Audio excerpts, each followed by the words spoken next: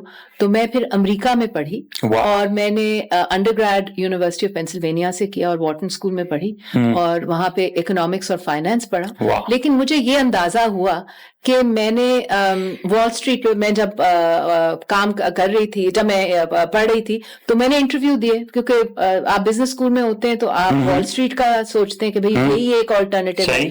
تو میں نے جب وہاں جا کے انٹرویو کیا تو میں نے دیکھا اس میں تو سول ہی نہیں ہے, اس میں تو روح ہی نہیں ہے. اس کا امیر لوگوں کو آپ اور امیر بنا رہے ہیں, اس میں کیا کوئی بڑی بات ہے. It's not really the answer to the ills of the world. And that's when I started questioning. میں نے کیپٹلزم کی ساری کانسیپٹ کو جو ہے کوسچن کرنا شروع کیا کہ یہ جو کیپٹل مارکیٹس ہم نے بنائی ہیں یہ تو امیروں کے لیے ہیں, غریبوں کا کیا. تو پھر میں نے اپنی جو سوچ ہے وہ بدلی, اور میں نے ڈیولپمنٹ اکنامکس پڑھی ییل یونیورسٹی میں. اور جی وہاں پر میں نے پڑھا, اور پھر میں نے سوچا اچھا بیسٹ آرگنائزیشن کیا ہے دنیا میں جہاں پر میں کام کر سکتی ہوں. آبویسلی اس میں ورلڈ بینک کا نام آیا, تو میں نے پھر وہاں پر جاب کی 4 سال. اور وہاں جاب کرتے کرتے مجھے اندازہ ہوا کہ یہاں پہ بھی جو ہے وہ امپیکٹ جو ہم لوگوں کی زندگیوں پہ دیکھنا چاہ رہے ہیں, یا کمیونٹی کے لیول پہ دیکھنا چاہ رہے ہیں, یا خواتین کے حوالے سے دیکھنا چاہ رہے ہیں, کیونکہ میری ساری جو زندگی ہے وہ اسی موضوع کے اوپر رہی کہ وائی از اٹ کہ in our society women and girls are being left behind. We are also humans. Of course. So that یہ جو جنگ تھی یہ میرے اندر چل رہی تھی, اور اسی وقت جب میں یہ اس کشمکش میں تھی تو میری ملاقات ڈاکٹر محمد یونس سے ہوئی گرامین بینک کے. اچھا, ورلڈ بینک والے نہیں, گرامین بینک مائکرو فائنانس والے, جو بنگلہ دیش کے اب چیف ایڈوائزر ہیں. تو ان سے میری ملاقات ہوئی اسلام آباد میں, اور انہوں نے مجھے بتایا کہ مائکرو فائنانس کا کانسیپٹ کا کیا ہے, جہاں پہ ہم خواتین کو امپاور کرتے ہیں گھرانوں میں لو انکم. تو یہ بیک گراؤنڈ ہے آپ کا جو دوسرا یہ بڑا ادارہ مائکرو فائنانس فار ویمن جو آپ پاکستان میں کر رہی ہیں. واہ جی. اور سمپل ہے کہ آپ سرمایہ دیتی ہیں اور کاروبار سکھاتی ہیں. لیکن یہ بتائیے گا کہ ہمارے ہاں تو بس اللہ ماشاء اللہ, تو اس میں دھوکے بہت ہوتے ہیں, چوریاں بہت ہوتی ہیں, پیسے لے کے بھاگ گئے, سلائی کی مشینیں تک لے کے بھاگ گئے اور بازار میں بیچ دی, ایسے واقعات. یا بڑی مجیب آپ نے بڑی انٹرسٹنگ کوسچن ریز کیا, جو لوگوں نے شروع میں مجھے کہا کہ بڑا اچھا آئیڈیا, ٹھیک ہے بنگلہ دیش میں کام کر سکتا ہے, پاکستان میں تو نہیں کرے, ہمارے لوگ تو بڑے بے ایمان ہیں اور یہ ڈس آنیسٹ ہیں اور یہ پیسہ لے کے بھاگ جائیں گے. عام امپریشن تھا. یا یہاں پہ تو عورتیں کام ہی نہیں کرتی. عورتیں کہاں کام کرتی ہیں, وہ تو ہمارا تو مسلم ان کے مرد کھا جائیں گے. ہاں, وہ کام کریں گی تو مرد جو ہیں وہ فضول بیٹھیں گے, وہ کام نہیں کریں گے. تو یہ سارے جو وسوسے تھے یا متس تھیں, ان کو ہم نے بریک کیا. سب سے پہلے تو میں آپ کو یہ بتانا چاہتی ہوں کہ جب آپ خواتین کے ساتھ کام کرتے ہیں وہ اتنی ذمہ دار ہوتی ہیں, کیونکہ ان کو پتا ہے آج اگر پیسہ نہ کمایا تو گھر پہ کھانا نہیں ہوگا اور بچے بھوکے جائیں. بچوں کا ہوتا ہے نا concern, that is the biggest driver. زیادہ تر چاہے کسی چھوٹے سے چھوٹے گاؤں کے, اس کو یہ خواہش ہوتی کہ میرا بچہ پڑھ لکھ جائے. ایبسلیوٹلی. تو مجھے یاد ہے کہ میں جب ورلڈ بینک میں کام کر رہی تھی تو مجھے موقع ملا پورے پاکستان میں ٹریول کرنے کا. میں کلات گئی, خاران گئی, تھرپاکر گئی, گری دوپٹہ گئی, سوابی گئی. پورے پاکستان میں مجھے موقع ملا خواتین سے بات کرنے کا. تو میں جہاں جاتی تھی وہ مجھے دیکھتی تھی اور کہتی تھی تم بے شک پڑھی لکھی ہو, تم بے شک شہر سے آئی ہو, لیکن تم سمجھتی ہو کہ ہمارے خواب تم سے نہیں ملتے یا مختلف ہیں. وی آلسو وانٹ کہ ہمارا گھر اچھا ہو, ہمارے بچے پڑھیں. بہت زیادہ I'm kind of overwhelmed with your achievements. تو عموماً یہ ہوتا ہے کہ جب لڑکیاں بالیاں, ہماری بہنیں بھابیاں یہ پڑھ لکھ گئیں, اب یہ تک پہنچ گئیں, پھر ایک اسٹینڈرڈ لائف ہے کہ جناب میں نے کوئی مینشن امریکہ میں خریدنا ہے اور میں I would be like VIP person, عموماً یہی ہوتا ہے. تو پھر یہ سب چھوڑ کے آپ نے تو بڑا مجاہدہ کیا بھائی. ہاں دیکھیں مجھے میں نے اپنے والد سے حب الوطنی سیکھی. واہ. اور میں نے اپنے والد سے سچائی سے. آپ کو روک کر ناظرین, یہ تو بہت سبڈیوڈ اور بہت ہمبل ہے, بتا نہیں رہی بھائی. یہ نانی اور نانا کا ذکر کر کے آگے بڑھ گئی. نانی ان کی ملکہ پکھراج ہیں اور طاہرہ سید خالہ ہیں جی ماشاء اللہ. تو اور ظفر صاحب خود جو والد ہیں بہت ہی پڑھے لکھے, ویری ریفائنڈ پیپل. جی شروع رکھیے اپنا. جی جی.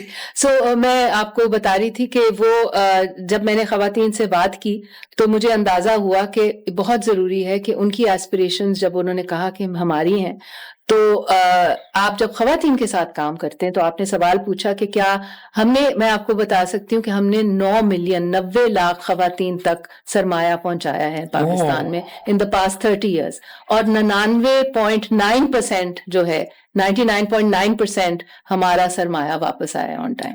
یہ تو ایک بہت بڑی اچیومنٹ ہے، اور یہ تھپا ہے اس سوچ پہ کہ نہیں سب چور ہے. جی بالکل. واہ واہ. جب میرے ذہن میں بھی یہ سوال آیا، میں کہا بھائی آپ کار خیر کرنے تو جا رہی ہیں لیکن آگے کیا ہوگا؟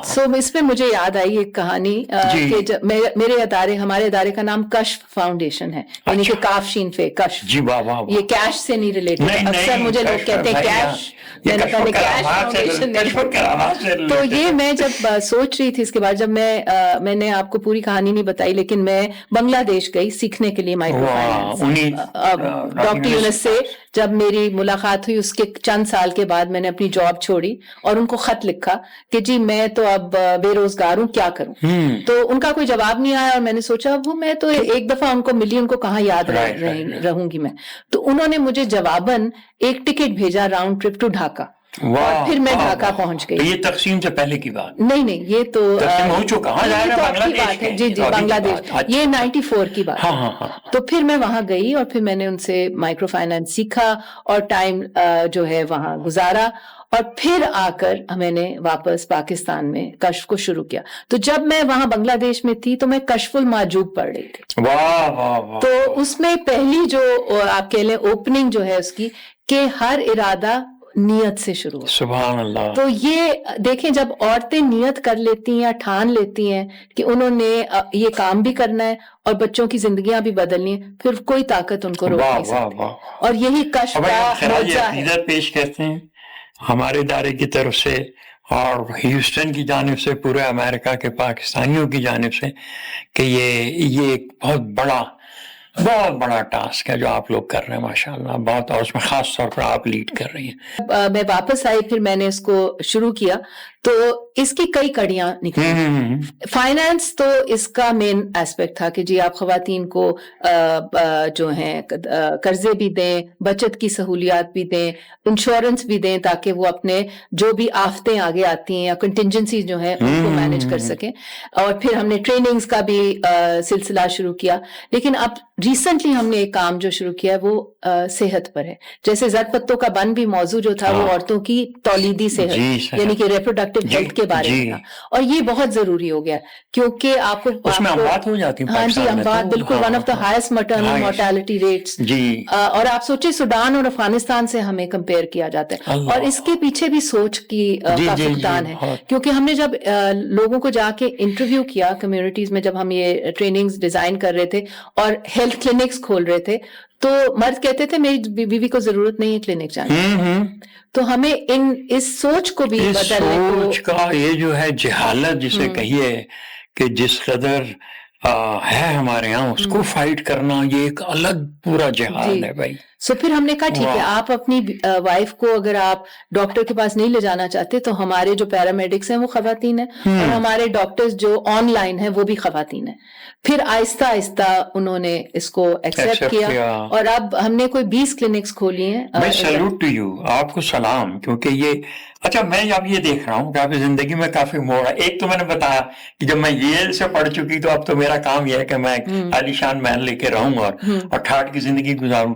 ایک اور موڑ میں یہاں دیکھ رہا ہوں کہ جب آپ ملکہ فخراج طاہرہ سید یہ ننہال ہے پوری، تو آپ میوزک کی طرف نہیں گئی اور آپ اتنے بڑے بڑے یہ ایدی جیسے کام کرنے لگ گئی. آپ نے مجھے ایدی صاحب سے ملا دیا، بہت آپ کی کیا بات ہے، بڑے بزرگ ہمارے اور بہت زیادہ بڑے محسن. ان پہ بھی ہم ایک فلم بنانا چاہتے ہیں، ضرور بنائیے. جو کہ آپ کو پتہ ہے رول ماڈلنگ ہمارے پاکستان میں، ہم اپنے ہیروز کو تو بھول گئے، بلکہ ہم بات ہی نہیں کرتے. بات اس لیے نہیں کرتے کہ کہیں 100 400 500 برس بعد کھل رہا ہے کہ یہ تو لٹیرے تھے. نہیں، ہم اب وہ لیڈر ہیں اور میں ہیروز کی بات کر رہی ہوں. یہ فرق نہیں، ہم نے ہیروز بھی غلط بنائے. وہ ایک تاریخی المیہ ہے، لیکن وہ ہمارا موضوع نہیں. تو آپ بتا رہی تھی جی. سو میری جو نانی ہے وہ ملکہ پکرات صاحبہ ہیں, اور ہمارے گھر میں ہمیشہ موسیقی جو وی گرو اپ ود اٹ. ہاں, اور وہ انہوں نے بہت کوشش کی ہم سب سے. مجھے یاد ہے میری جتنی کزنس تھیں ہم مری جایا کرتے تھے. ایک ہی بیٹی تھی نواسی کے حساب سے. بالکل. سو وہ ہمیں بٹھا کر میوزک سکھاتی تھی. ہماری سمر کی ہالیڈیز جو مری میں سارے میرے ماموں کی بیٹیاں میں ہم بیٹھ کر, تو ان کا بڑی خواہش تھی کہ ہم میں سے کوئی سیکھے. تو جب میں کوئی 10-12 سال کی تھی تو مجھے ایک دم شوق آیا کہ چلے میں بھی موسیقی سیکھوں. اور میں ان بچوں میں سی تھی, میرے خیال سے میرے سارے کلاس فیلوز مجھے بہت ہی نفرت کرتے ہوں گے مجھ سے, کیونکہ میں پورا ہوم ورک کر کے آتی تھی. ہر چیز میری بڑی ڈسپلنڈ ہوتی تھی. وہ میرا ساری زندگی کا یہی طریقہ رہا ہے. بٹ اینی وے وہ ایک الگ موضوع ہے جو اتنا پلان وہ بھی میں نے اپنے ابو سے سیکھا, آپ کو ان فیلڈز میں لے آیا. ہاں, وہ بھی میں نے احسن ظفر صاحب سے ہی سیکھا. بڑے بڑے لوگ بھی کوئی پلاننگ نہیں کرتے. سو اینی وے, سو وہ مجھے بڑا شوق ہوا کہ چلیں یہ میں سیکھتی ہوں. میں بنے اس کو تقریباً 7-8 سال بڑے ڈسپلن سے سیکھا.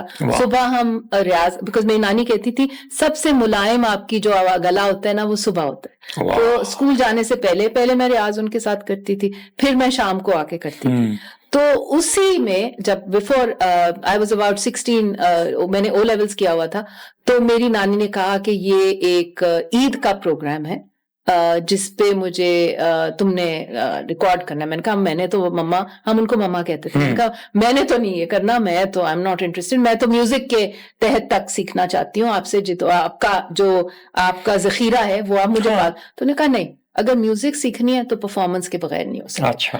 تو میں نے کہا جی میں کہاں پرفارم کروں گی. اینی وے خیر انہوں نے نہ سنی اور وہ مجھے لے گئی. EMI کا ایک اسٹوڈیو ہوتا تھا یہ مال روڈ کے اوپر, نام سنا ہاں EMI کا تھا اسٹوڈیو, وہاں جا کے جی ریکارڈنگ کرنی تھی. اور یہ وہ زمانہ تھا جب کہ جو سازندے تھے وہ ایک کمرے میں بیٹھے ہوتے تھے اور آپ ایک اسٹوڈیو کے جس طرح آپ موویز میں دیکھتے ہیں کہ وہاں پر مائک لگا ہوا ہے, بالکل شیشے میں آپ ان کو دیکھ رہے ہیں, وہ آپ کو دیکھ رہے ہیں. اور وہ بڑا امبیرسنگ ہوتا تھا کہ جی وہ سارے اپنا ٹیون کر کے اور انہوں نے اپنا بجایا ہے سیکشن اور آپ نے غلطی کر دی, تو پھر وہ سرے سے لینا ہوتا تھا سارا. اینی وے تو وہ مجھے وہاں لے گئی اور وہاں پر جی مجھے وہ میوزک ڈائریکٹر ملے اور انہوں نے کہا جی یہ طرز ہے, ادھر بیٹھ جائیں. ہارمونیم چلا دیا اور مجھے انہوں نے سکھایا وہ. Anyway to cut the long story short, وہ اس زمانے کا ہٹ ہو گیا گانا فلک پہ کیسا یہ چاند نکلا. اس میں مریم رامے تھی اور میں تھی, اور وہ گانا جو تھا لوگوں نے بڑا پسند, عید کا گانا تھا. اور وہ ابھی تک لوگ مجھے کہتے ہیں جی ہماری عید پوری نہیں ہوتی جب تک یہ گانا نہ سنے. اور کئی بار اکمپلشمنٹ ہوا. ایک ضمنی سوال ذہن میں آتا ہے کہ اب مجھے یاد نہیں کہ یہ آپ ہی کا ڈرامہ تھا, لیکن ہم ٹی وی کا تو تھا جس میں ہمارے بہت ہی عزیز دوست کیا کہوں بڑے تھے ہمارے, ہم تو نصیر بھائی کہتے تھے. جی اور بڑی ملاقاتیں رہی ہماری, خاص طور پہ جب یہاں لاس اینجلس ہیوسٹن وغیرہ آئے. تو ان کا جو ایک نغمہ تھا جو بہت زیادہ, کیا کہتے ہیں آپ لوگ اسے, جو ٹائٹل سانگ ہوتا ہے اوریجنل ساؤنڈ ٹریک, اور وہ ایکچولی ان کی غزل ہے ایسٹ پاکستان کے بارے میں. جی وہ تو تھی ہم سفر, وہ ہم سفر تھا. ہاں وہ جو ہم سفر تھا, ہاں وہ ہم سفر ڈرامے کا تھا. پھر انہوں نے ہمارا ایک ڈرامہ تھا, بہت ہی پیارے شخصیت تھی نصیر بھائی کی, میری بہت محبت تھی ان سے. جی بہت. اور مائرہ آپا سے ابھی بھی میری رہتی ہے کمیونیکیشن. تو انہوں نے OST کا جو لیرکس تھے وہ لکھے تھے رہائی کے, مل گئی دکھ سے رہائی, وہ اس کا OST ہے. اور وہ OST میں نے اور میری خالہ طاہرہ سید نے پھر گایا تھا اس کو. تو وہ انہوں نے پھر جب وہ لکھا اس کے بعد انہوں نے کشف کا بھی ایک, میں نے ان کو کال کیا, میں نے کہا نصیر بھائی میں نے کشف کا ایک کہہ لیں اینتھم ہے یا گانا ہے جو ہم ریکارڈ کرنا چاہ رہے ہیں, آپ پلیز مجھے لکھ کے اس کے. تو اس کا تھا کشف کے نام سے ہمت کا سفر جاری ہے. کیا کہنے. تو وہ پھر انہوں نے مجھے لکھ کے بھیجا. ہم لوگ, میں ایک چھوٹی سی بات کروں, آپ کی بات کر رہی کہ وہ ہم لوگوں کے استاد تھے. کئی مسائل ہوتے تھے تو فوراً نصیر بھائی یار یہ لفظ کیسے بڑھتا جائے گا, یہ کیسے کیا جائے گا. بڑے کمال کے تھے. اور مجھے کہتے تھے, مجھے میسج کرتے تھے اور کہتے تھے تم نے گانا چھوڑ دیا نا, مجھے بہت برا لگتا ہے, میں تمہارے لیے خود لکھوں گا, تم گاؤ. There should be no discrimination between genders. تو آپ اگر اپنی بچے پہ انویسٹ کر رہے ہیں تو اتنا ہی آپ کو بچی پہ بھی انویسٹ کرنا چاہیے اور ان کو موقع دینے ہونے چاہیے کہ وہ اپنے فیصلے خود سے کر سکے, جیسے میرے والد صاحب نے مجھے دیے, اور انہوں نے ہر سٹیج پہ مجھے کہا کہ جو تم کرنا چاہتی ہو وہ ضرور کرو, مجھ سے ڈسکس کرو. اور ایک اور چیز میں پیرنٹس کو خاص طور پہ ملٹی کلچرل انوائرمنٹ میں دینا چاہوں گی. میری بھی بیٹی ہے اور مجھے بھی یہ ہر وقت بیلنس کرنا پڑتا ہے کہ آپ کو جو ہے اپنے کمیونیکیشن جو ہے اپنے بچوں کے ساتھ اوپن رکھنی چاہیے, بیلنس کے ساتھ چلنا چاہیے, تاکہ آپ ان کی بات بھی سنیں اور وہ آپ کی بات بھی سنیں. اور یہ this has nothing to do with gender, but this is something to do with parenting, جو کہ ایک بہت ضروری موضوع ہے. میں کہتی ہوں کہ زندگی میں سب سے مشکل کام ہے بچوں کو بڑا کرنا. بالکل صحیح بات. اور آج کی انوائرمنٹ میں جہاں پر ان کے اوپر اتنا سوشل میڈیا کا پریشر ہے, جہاں پر وہ چیزیں جو ورچوئل ہیں ہمیں پتہ بھی نہیں ہے, تو آئی تھنک بی ایجوکیٹنگ, جس طرح ہم نے بھی جب بچوں پہ جنسی تشدد کا موضوع اٹھایا تھا تو وہ پیرنٹس کو ایجوکیٹ کرنے کے بارے میں. تو اس وقت جو انٹرنیٹ کا امپیکٹ ہو رہا ہے بچوں پر, خاص طور پہ ایڈولیسنٹس پر, اس کے اوپر ہمیں بہت زیادہ اٹینشن دینے کی ضرورت ہے. مگر جہاں تک پاکستان کا سوال ہے, جی میں ڈیفینیٹلی یہ کہوں گی کہ ہمیں اپنا نیریٹو خود بدلنا ہے. جس طرح میں آئی ڈیفینیٹلی اکنالج کہ جو سافٹ پاور, جس کو میں سپر پاور ہی کہوں گی, جو سافٹ پاور ہم ٹی وی کے ایوارڈز کے تھرو میں نے دیکھی اس دن, اس کا میں بہت اکنالج بھی کروں گی, اور میں ان کو اس کے اوپر آئی وانٹ ٹو اپریشیٹ ہم T V for bringing that forward, کہ ایک اور نیریٹو ہم بنا رہے ہیں, کیونکہ یہی سب سے بڑی طاقت ہے. جی جی, کتابیں نہیں, اخبار نہیں, رسالے نہیں, میگزینز نہیں, لیکچرز نہیں ہیں. اور اگین یہ ایک عورت نے اس کا تصور کیا, ان کی وجہ آپ جیسے خواتین ساتھ ہوتی گئیں تو اتنی اسٹرانگ ٹیم بنی. اینڈ ونس اگین آل سے سیلیوٹ ٹو یو گائز, کہ آپ لوگوں نے ایک بہت کمال. اور پھر سب سے بڑی بات جو ہے کہ معاشرے میں رائج شدہ جہالت اور جہالتی عقیدے اور ان کی جو اسٹرانگ ٹریڈیشنز, اس کو چیلنج کرنا اور اس نیریٹو کو, اس پرسپیکٹو کو بدلنا, آپ اس مطلب گراس روٹ پہ کام کیا ہے آپ لوگوں نے. اور دیکھیں سر, کوئی ملک ترقی نہیں کر سکتا جب وہ اپنی نصف آبادی کو پیچھے چھوڑ جائے. یہ میرا this is a no brainer. So I think in Pakistan I would definitely urge کہ ہم جینڈر ایکوٹی پہ فوکس کریں. بنگلہ دیش کا یہی ہوا. اگر آپ بنگلہ دیش کو اقتصادی طور پہ پاکستان سے کمپیئر کریں تو وہ ہم سے بہت آگے ہیں, اور اس لیے کیونکہ انہوں نے سب سے پہلے اپنے پاپولیشن کو کنٹرول کیا, اپنی بچیوں کو تعلیم دی, ان کی ہیلتھ پر کام کیا, اور اس کے ساتھ ساتھ مائکرو فائنانس کو عام کیا, خواتین کو کاروباری طور پر آگے, اقتصادی طور پر آگے لے کر آئے. تو یہ آپ کو پتہ ہے 70s میں تو کہتے تھے Bangladesh is the basket case of the world, جی, کہ یہ تو پتہ نہیں اس ملک کا کیا ہوگا, تباہ ہو جائے گا. ہو ہی رہا. آج پاکستان کے کمپیریزن میں یہ ایک بہت شرمناک حقیقت ہے جو آپ نے بتائی. اور ناظرین, ابھی تو مجھے ایسا لگ رہا ہے کہ بات چیت شروع ہی ہوئی تھی کہ ہمارے ظاہر ہے پوڈ کاسٹ کا ایک لمیٹڈ ٹائم ہوتا ہے, زندگیاں مصروف ہیں, آپ کے پاس بھی اتنا وقت کہاں ہوتا ہے کہ بیٹھ کر لمبے لمبے موضوعات ہو یہ لیکن بہت ساری باتیں ہو گئیں, اور میں نے مسلسل ان کے اچیومنٹ پر مبارکباد مسلسل دیتا رہا. اور آپ بھی اس پوڈ کاسٹ کو دیکھیے, اور ہمارے جو ذیشان صاحب اور نورین مرزا American-Urdu.tv کا جو یہ سلسلہ ہے, اور اس کا یہ پوڈ کاسٹ تھا مہمان ہیوسٹن کے عنوان سے, تو آپ سبسکرائب کیجیے چینل کو, اس پہ بہت انٹرٹینمنٹ بھی ہے, اور جیسا انہوں نے نئی ٹرم بتائی ایڈوٹینمنٹ بھی ہے. آپ نے میرا خیال ایک مجموعی ریپرزنٹیشن ہوا, اور بہت شکر گزار ہیں آپ کے. بہت بہت شکریہ, بہت محبتیں اور بہت دعائیں, اور خدا حافظ. ناصر.